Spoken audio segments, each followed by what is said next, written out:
Like all of you, I've faced a lot of adversity in my life. When I was a kid, I had a very rocky childhood, dealing with a lot of oppression and poverty and abuse, and even watching my dad violently arrested, but nothing compared to the day that I turned 37 and was told that I was going blind. And I can tell you it was just devastating. At the time, I was working as a social justice journalist, writing about people who had been discriminated against. And I had gone to South Sudan to write about people who were being burned out of their villages and slaughtered because of the color of their skin. And I wrote for The Advocate, a national gay news magazine that really focused on people who were being persecuted and tortured and sometimes murdered because of their gender identity or their sexual orientation. And I also went to homeless shelters and wrote about people who were living on the street, who had lost everything, their homes, their families, their jobs, sometimes to addiction, just sometimes due to layoffs, and now were being discriminated against because they were living on the streets. And I was passionate about my life. I'm beyond that. Had an amazing family, a great husband, and 2 young daughters, and I thought life was magic. But then, in my late 20s and even my early 30s, first I noticed that I couldn't see in the dark. And then I started bumping into things, and I kept telling myself that I was just sort of absent-minded. But then, nearing my 37th birthday, I went hiking with friends, and I was going really slow. I kept tripping over rocks and sticks on the ground, and I had to keep watching my feet. And then shortly after that, I was driving down the freeway and sideswiped a car on the freeway with my daughters in my car. And the thing is, I looked into that other lane, and I just didn't see it. And that should have been the thing that pushed me over the edge, but it wasn't. It wasn't until playing with racquetball with my husband just after my birthday, and I couldn't score a single point. And he kept saying, you're doing it all wrong. You've got to catch a spot on the wall and pick the ball in your periphery, and those balls were whizzing past me. He said, you didn't see that? You really need to get your eyes checked. And I actually laughed. I laughed because my central acuity at the time was 20/20. But I thought, well, my parents wear glasses, maybe it's time. So I made my first ever eye doctor appointment. I went in, I picked a really cute pair of red cat eye frames out, and then went into the doctor's office and was told I was going blind. I was told I was going blind from a rare eye disease called retinitis pigmentosa, and that I was already legally blind because my central acuity, while still 20/20, my peripheral vision had closed into 10 degrees. And I can tell you, I was stunned. Like I said, I'd never even been to an eye doctor's appointment before, and he told me the reason I didn't know this was because this eye disease first knocks out your night vision and then your peripheral vision so gradually that your brain compensates and it moves in until nothing's left. And then when I said, well, what do I do about it? He said, nothing. There's nothing you can do about it. You're going to be blind. And I can tell you, I was devastated. And I was terrified. The B word has always terrified me. Even since a kid, I thought, what's the worst thing that can happen to you in life? Hands down, going blind, right? It strips every facet of your life. And at the time, like I said, I was a 37-year-old mother with 2 young daughters at home, ages 5 and 2. And I had to get them to play dates and to preschool, not to mention that I wanted to watch them grow up and engage with them. Also, as I mentioned, I was a social justice journalist, and I was getting ready to go to South Africa to write about the plight of AIDS orphans for an NGO. And beyond that, I was a free spirit who had spent my teenage years crisscrossing the country with my vagabond dad, where I'd really learned to relish that feel of my foot on the gas pedal and the open road in front of me. And now all of that was being stripped away from me. And I can tell you, it was so terrifying, it was crippling, and I started having nightmares about the future that awaited me. And those nightmares all came down to this single image of a woman I saw walking down the street right after my diagnosis. And this woman was swiping one of those long white canes, that universal symbol for blindness, that universal symbol for everything that I stood to lose.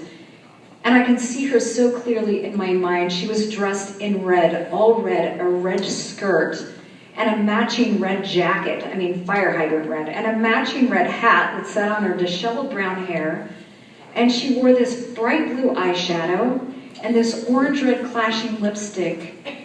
And at least from my viewpoint, she just looked so lonely and so alone. I thought, wow, she doesn't even have anyone advising her on her fashion sense. And she scared me so much that I sprinted across the street to avoid her. And I made a vow right then and there that I was not going to become that woman. I was not going to have one of those long white swiping sticks. I was not going to be blind no matter what the doctors told me. So I decided I was going to go on a hardcore fight against this adversity. I didn't care that the doctors told me that I wasn't going to be able to see. I decided that they were wrong. I've always believed that if I wanted something bad enough, and if I went after it hard enough, I could have it.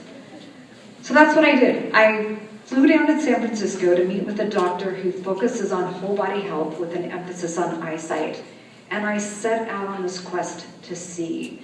And the first thing that I did was change my diet. I became a vegan, other than eating occasional salmon, because the thing is, back then I was eating a lot of processed food and diet sodas. And just a warning to all of you, diet sodas are horrible for eyesight. In fact, pilots aren't even allowed to drink diet soda because of that. But I didn't know it. I also started staring into what's called a color therapy lamp to work on my reds and my greens and my blues to keep them sharp. And then I started applying this thing called microcurrent stimulation to my eyes. I started actually sending electrical currents to my eyes through these pads to try to keep the signal, the electrical signal from my retina to my brain strong. And then I downed cocktails of vitamin supplements and Chinese herbs, and I did daily eye exercises, and I thought, okay, I've got this under control. I've got this under control. And in the meantime, from a career standpoint, things are going great. I thought, okay, I'm going to take it to the next step and start writing books. So I wrote my first book called Hippie Boy, my memoir, and I started teaching writing, and I thought, I've got this adversity under control. But then in February of 2013, I went back to a retinal specialist. And when she looked into the back of my eye and did the eye test, she told me that now my peripheral vision was 5 degrees. Half of my remaining vision was gone. All I had was this little hole that I was seeing my life through. And I thought, I've just got to fight harder. I can have this if I want it. So in addition to every other thing that I was doing, I'd heard about this specialized acupuncture in New Jersey that could help with my eye condition. So 4 times a year, 2 weeks each time, I flew out to New Jersey to undergo this acupuncture. And you know what? For a little bit, it really helped. Even though I had this tight donut of blindness around my central acuity, which thankfully was still 20/20, my peripheral vision in the mid-periphery was beginning to open up. So much so that in the spring of 2014, early spring, I went downhill skiing for the first time in years. I actually picked up a tennis racket for the first time because I could actually pick up those balls. And I thought, I've done it. I've won over this adversity. I've beat my adversity. And then, almost 4 years to the date right now, it was November 2015, the day before Thanksgiving, I went to my regular doctor for a regular annual preventive exam, and she found a lump. And that lump turned out to be an aggressive form of breast cancer. And I mean, I couldn't believe it. I thought, I've already got my adversity. My eyesight is my adversity. How dare you throw another adversity on top of my eyesight adversity? And the thing is, I was nervous about the chemotherapy that they told me that I absolutely needed to have because I knew that my eyesight was already compromised. And I was worried about what that chemotherapy would do to it, but I didn't really see that I had a lot of choice, so I went forward with it. And sure enough, within 2 rounds of that chemotherapy, my central acuity, the one thing that I had left, my central acuity dropped from 20/20 central vision to 20/70. And within 4 rounds of chemotherapy, It was so foggy that my oncologist and I literally played Russian roulette and decided to stop that chemotherapy 2 rounds short because neither of us could bear or live with the thought of me going completely blind. And I can tell you, it flattened me. But when I stood back up, I thought, you know what? I can beat this adversity. I just have to try harder. And it kept closing in on me. So the summer of 2017, I heard about stem cell implants in China, the only place that was offering them for my eye disease. And I decided that's my next step. So my daughter, Sydney, who is 20 now, did a GoFundMe campaign and raised the money so that we could go to China and I could undergo 2 weeks of stem cell implants. And on top of that, they drilled a hole on either side of my head to do what's called a vascular shunt surgery, where they rerouted my arteries to my retina to increase blood flow and circulation. And you know, at first it really was like magic.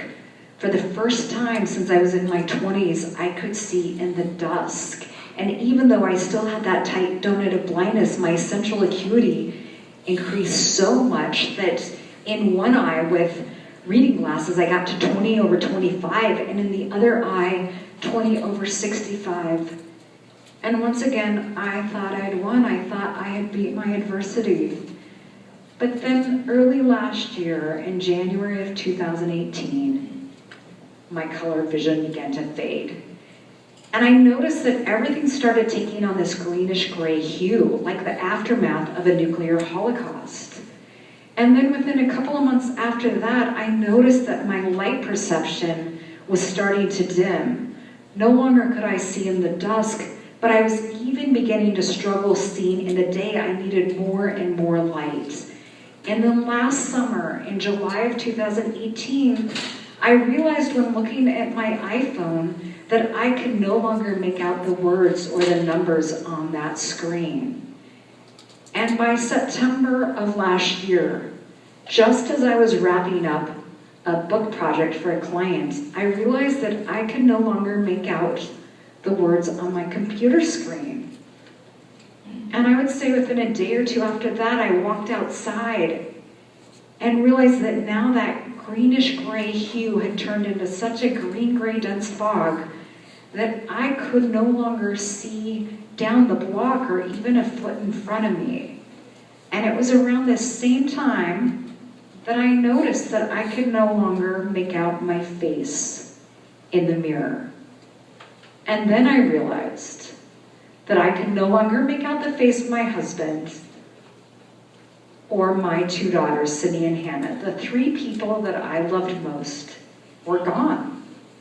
And I cannot tell you how devastating that was. I mean, I spiraled into such grief and such despair that I really had a hard time picking myself up off the ground. I mean, when I wasn't grieving over my loss, my loss to see my family's faces or my own to even know what I look like, but my loss to see every beautiful thing in the world. My favorite artwork on my walls, I could no longer see them. I couldn't see flowers. I couldn't see the beach. I couldn't see mountains. I couldn't see the sunset. Like every beautiful thing out there just disappeared. And then that fear and that grief and loss started turning to just all-out terror, because I thought, holy crap, like how am I going to maintain my independence? I can't even walk down the street on my own. I can't even figure out how to operate our microwave suddenly. And I thought, how am I going to work? Like, who is going to hire a blind writer or a blind writing coach? And I was in that space for probably 2 weeks, just spiraling in darkness and despair. But then I pulled myself up and I thought, okay, well, I just have to keep fighting harder to see. I just have to see. And I knew I needed to do something so that I could get back my mobility. And I just thought, the one thing I cannot do is have that cane. The minute that cane is put in my hands, I've lost. It means that I am on the blind side of this world, and I thought, I can't do it. And so my husband, who's always been very supportive, started doing research for me. And last December, he found this new technology called the Brainport Vision Pro. And what it is, it sits on your head, this little contraption like a halo, and it has a camera on it, and it has this sensor that sits on your tongue. And when that camera picks up whatever image is in front of you, it imprints on your tongue much in the same way as if someone were to write the letter A, draw it with their finger on your back. It's like you feel the shape, and eventually your brain processes it. And I thought, well, okay, that's my answer. If I can wear this, and then I can learn how to make out shapes and stuff, I'm kind of still seeing. So I decided that's what I had to do. And the nearest training from Seattle was in San Francisco, so I called down, and when I talked with the trainer down there, she said, this is not what you need. This is not going to help you. And I said, yes, it is. And she said, no, it's not. And I said, yes, it is. And she said, what you need is cane training. I said, no, I don't. No way am I touching one of those sticks. So finally, after a lot of back and forth, she said, okay, fine, I'll train you in this. So I went down to San Francisco in April with my husband and my daughter, Sydney. And I wanted this desperately. And so I went in for 4 grueling hours of training. I remember it was a Thursday afternoon. And I got in, and because I still see a little bit of bare light perception, they put, a blinder on me. And then they put this on my head, stuck that sensor on my tongue. It was like sucking a sucker. And then they started passing light-colored shapes in front of this dark curtain because it works on light contrast.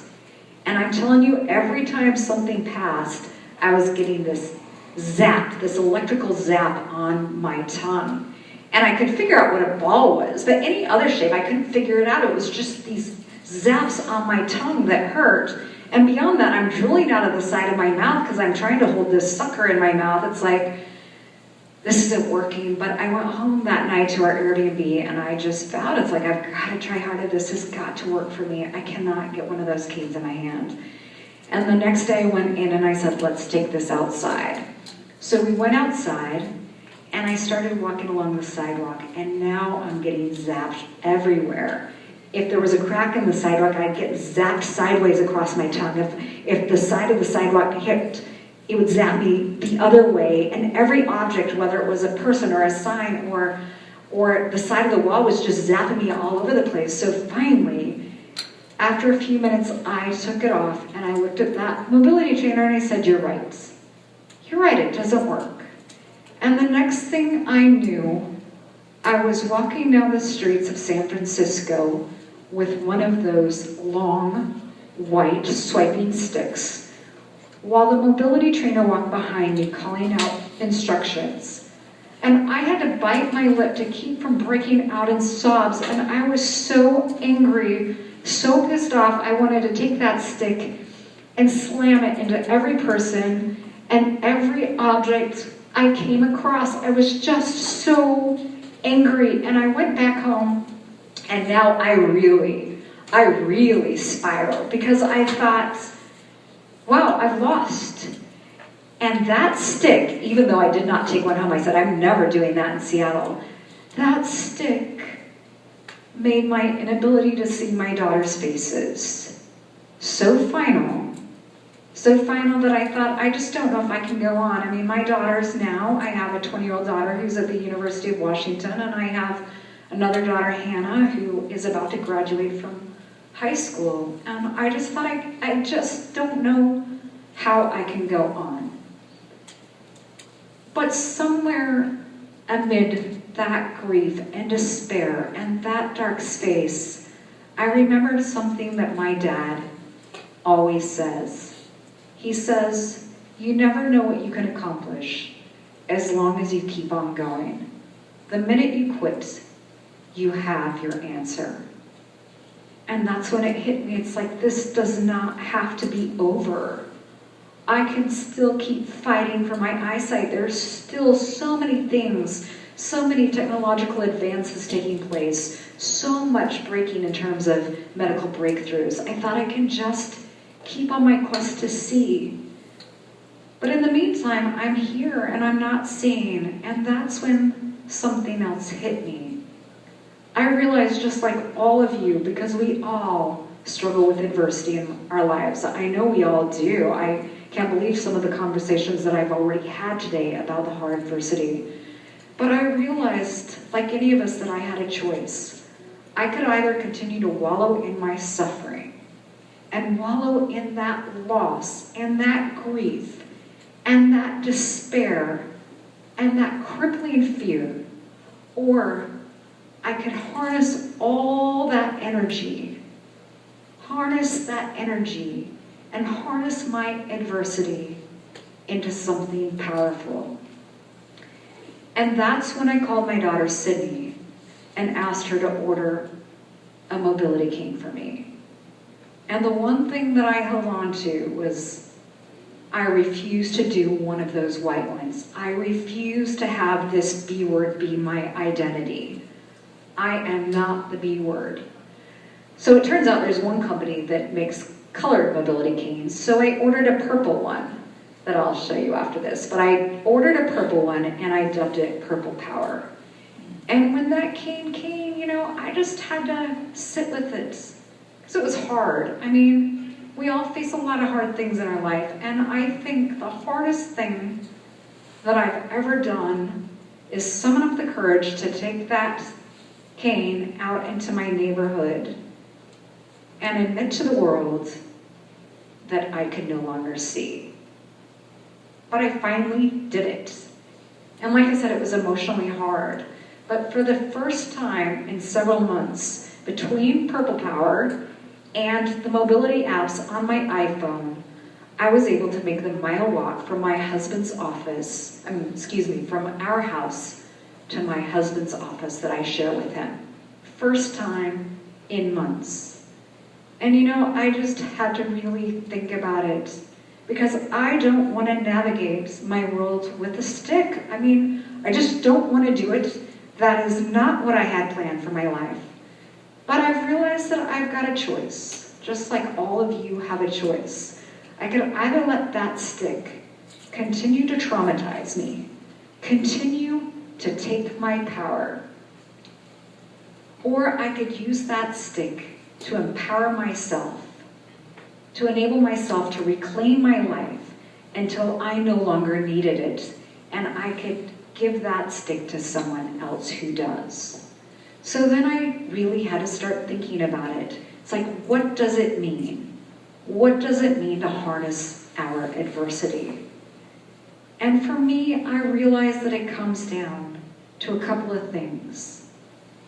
For me, it means refocusing my attention from fear and from loss, especially fear. Fear, I think, is a big one that cripples so many of us. So to refocus my attention from fear and loss to the things that bring me passion and joy.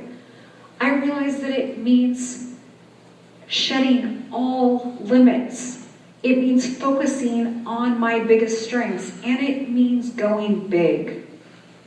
As my favorite inspirational author, Joe Dispenza, often says, it means blessing our challenges, that they initiate us into greatness. And I thought, well, how am I going to turn this eyesight nightmare into a blessing that's going to benefit others? How am I going to harness this eyesight thing? Because I'm telling you, it's a doozy. And then it hit me. Like so many times in my career, it comes down to the power of personal storytelling. I realized that I could harness my adversity best by using my story to fundamentally change the way society views and treats people struggling with a challenge that has been shoved under that disabilities label. So I'll tell you what happened to me. After that day that I could not see the words on the computer screen, in addition to realizing that I needed to figure out this mobility thing, I knew that I had to get back to work. I'm telling you, my work, writing, isn't just my job, it's my passion. coaching people. It's my passion, and I knew that the only way that I could get back to work was if I had assistive technology training. I mean, eyesight or no eyesight, I still need to drive an income. I still need to help support my family. And beyond that, it comes down to, a sense of fulfillment. So I really had to suck it up because I'm fiercely independent, but I sucked it up and I placed a phone call to an organization, a state agency actually, that is focused on helping people who have lost their eyesight. And when I explained my situation, they said, well, I'm sorry. We are under an indefinite budget freeze and we can't help you. And I mean, I was desperate. It's like, I need this training. I didn't know where to turn. And so I asked them, I pressed on, and they said, well, there is this organization, this nonprofit, that also helps people who've lost their eyesight. And they might be able to help you. I mean, you're going to have to pay, but they might be able to help you. And it's like, fine, I really don't care. I need assistive technology training. I mean, I was desperate. I had this book project to finish. So I called this organization, this nonprofit, and I thought I left what was a very, very clear message, that I was a writer, I had just lost my eyesight, and I needed assistive technology training to get back to work. Well, when this man called me back 2 hours later, he talked in a very loud, very slow voice, as though now, along with my eyesight, I had lost my ability to hear, and more than that, as though I had lost my IQ and my ability to comprehend what was being said. And he said to me, I don't know why they would have you call me. We're not in the business to help people who are still working. He said, but I tell you what, you live in Ballard, right? And that's a neighborhood in Seattle. And I said, yes, I do. And he said, well, there's a senior center there that has a vision loss support group. And I really recommend you join that. And I just had to take a deep breath. And then I said, thank you, but no thanks. I'm not a senior citizen just yet. And beyond that, I'm not interested in a vision loss support group. What I need, what I want, is assistive technology training so I can get back to work. And now it was his turn to take a deep breath. And then talking to me like I was a 5-year-old who needed to be schooled on my new reality, he said, I really, really recommend you join that vision loss support group at the senior center, because you're going to now experiencing a lot of stigma and a lot of social isolation. And I can tell you I was stunned. I felt like a dump truck of what cement had just been poured on me. It was unconscionable to me. I thought, wow, it's not enough. It's not enough that I am grieving such huge loss, such huge despair in my life. It's not enough that I can't see my daughter's faces. It's not enough that I have to relearn every facet of my life if I want to keep going. You're telling me that because I had the gall to lose my eyesight, I can now just expect to be publicly shunned. This is my new lot in life. I need to go join my lane. Maybe go join my leper colony for the blind. I mean, I wanted to scream at this guy. I mean, this was not my fault. It's not like I was complacent. I mean, I was working 4 hours a day to save my eyesight with everything I was doing. And on top of that, I was still continuing to do everything to save my eyesight.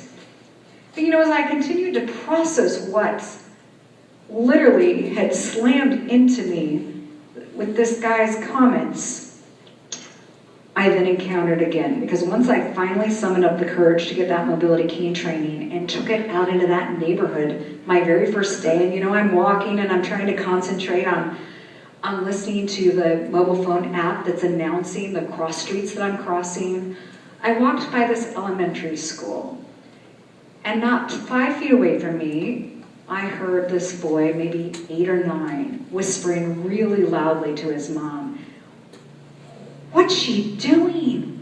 That's so weird. Who is she? Why is she using that stick? What's she doing?" Again, like I don't have hearing now, right? And then his mom whispered back really loud back and said, "Oh, she's blind, she can't see. So that stick helps her get around. You just have to get out of her way. And that's when it hit me, because I cannot see them.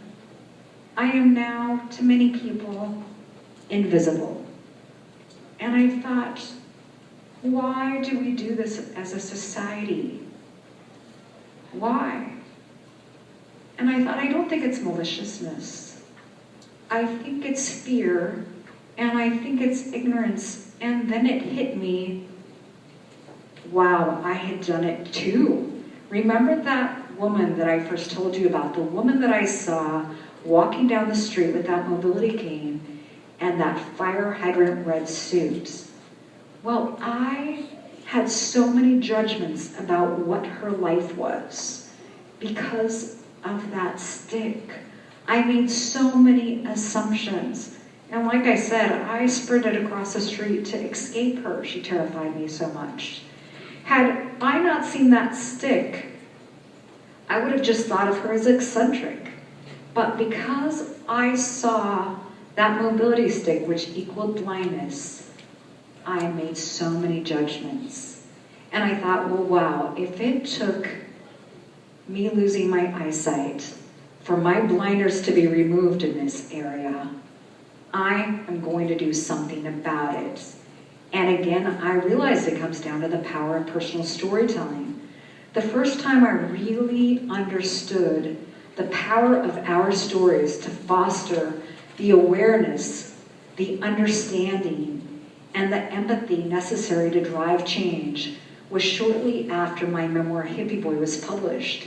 And at the time, I started working with teens at an alternative high school. These teens had really struggled with a lot, and I was helping them to find their voice and power by writing the hard stories they needed to write. And around that same time, I was doing a lot of book club events, and I had been invited to that community to do a book club event on Hippie Boy. And when I was done, a very, very affluent community, the woman said, "What are you doing next?" And I said, well, right now I'm working with these students at this alternative high school. And the minute I mentioned that school, they had very disparaging things to say. They said, those losers, those druggies, those dropouts, I mean, isn't every other girl there pregnant? And I was mortified. I said, no, you have got it all wrong. These youth are some of the most resilient youth I've come across. You should see what they're dealing with. Some of them are homeless and living out of their cars. Many of them have lost their parents, whether it's to prison or deportation or to death or to an addiction.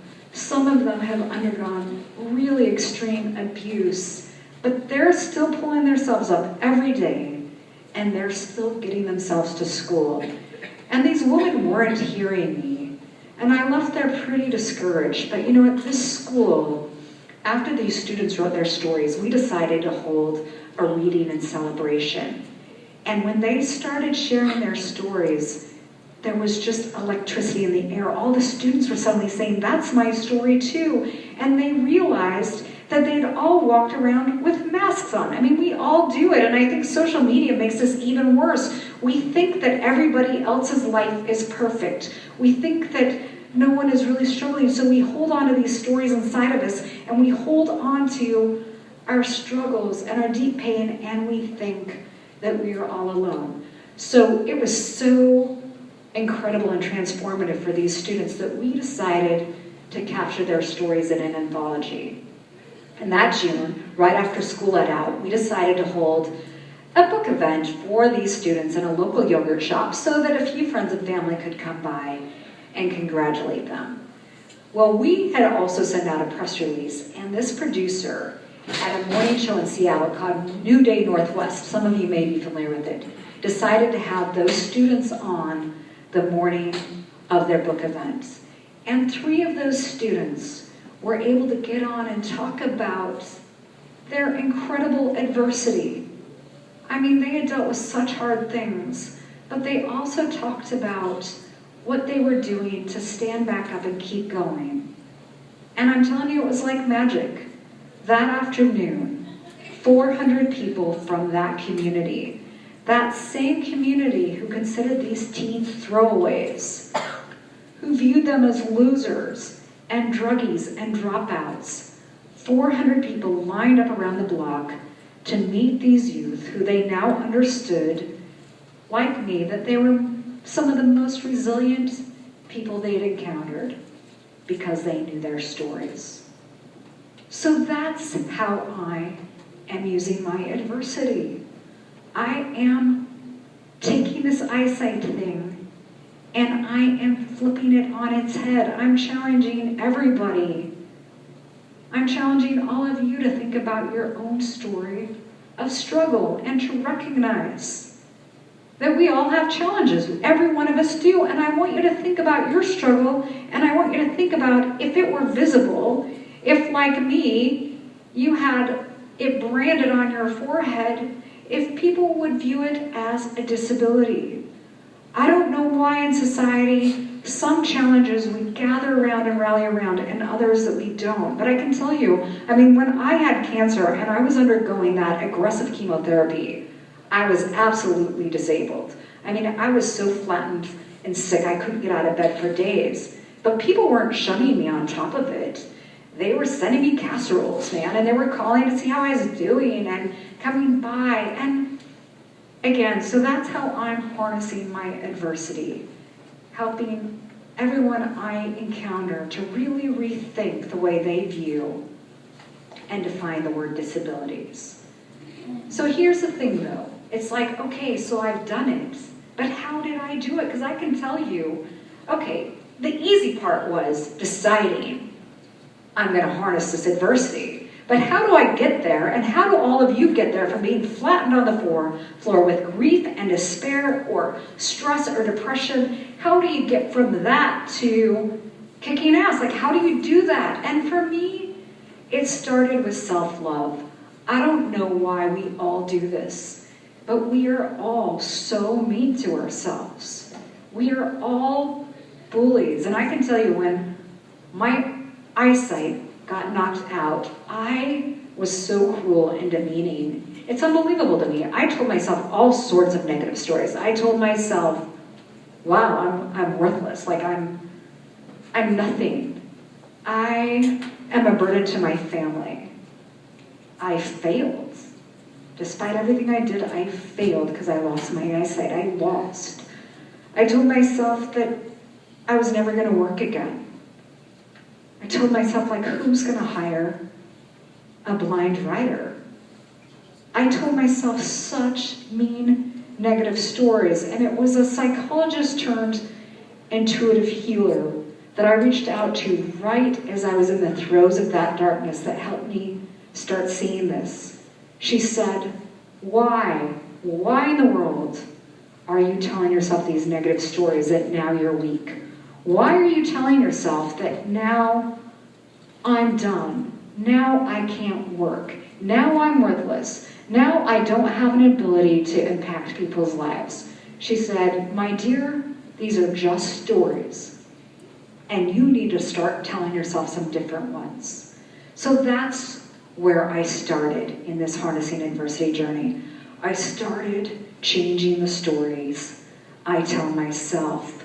First, I looked at all of those negative stories I was even saying, the fact that no one was going to hire me, the fact that I was a burden or a failure, and I started observing them like an outsider who was supporting my very best friend or my daughters or my husband to see if there was any validity to them. Was it true that no one was going to hire me now? No, that was ridiculous. In fact, in my coaching, people started telling me that they feel more heard because I seem to get it now. I seem to get their struggles. And, was it true that I was a burden to my family? No, that was not true. I mean, we all need a helping hand from time to time. That doesn't make us a burden. On top of that, I realized that it takes a lot of strength. Asking for help isn't a sign of weakness, it's a sign of strength. I examined, is it really true that I'm a failure? And I realized that the only way that I failed if I didn't try or if I quit. And neither of those are in my DNA. I mean, I tried everything, and I continued to try, and I didn't fail me, I didn't fail my friends, and I didn't fail all the people who started following this blog that I started called Determined to See, that was kind of following my lead. I did not fail them. I said, do everything in your power and say no to no hope. So, it's not a one-time thing. I have to do this every day. Every day I have to work on harnessing my adversity because it's hard. I know what all of you are dealing with. I know you're dealing with something hard. So the first thing I do every day is I wake up and I tell myself positive stories. I remind myself that I am powerful, that I am strong, that I am limitless, that I am an infinite being. I remind myself that I am not my eyesight.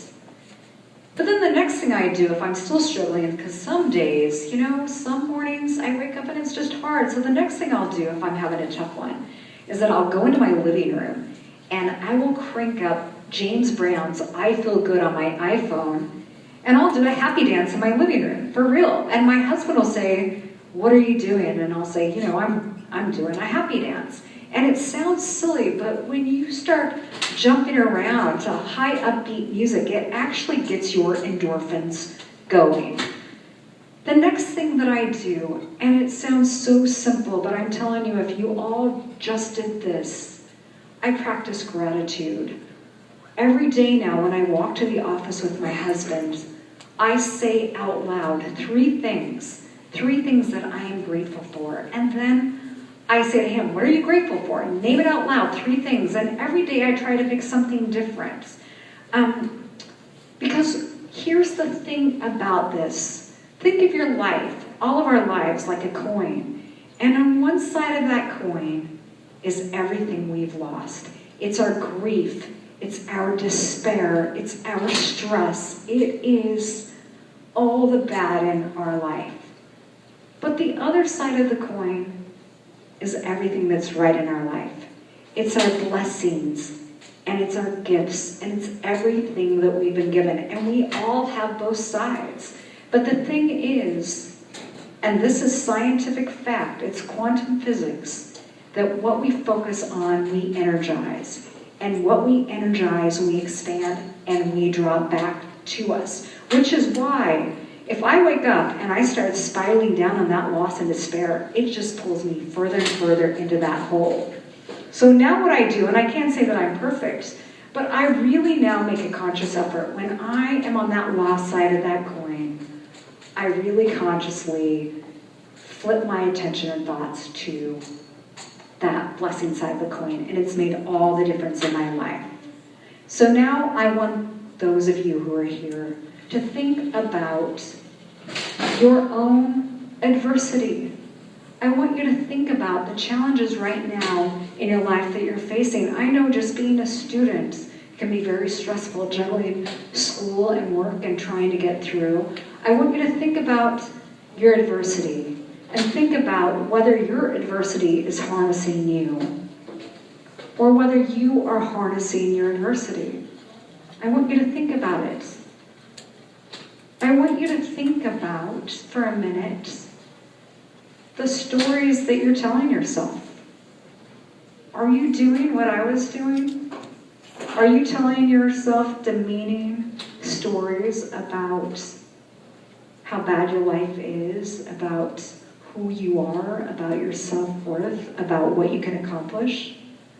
And if you are, I want you to think about how you could flip those stories to really positive stories. Think of yourself the way you would your very best friend or a parent or whoever you love the most.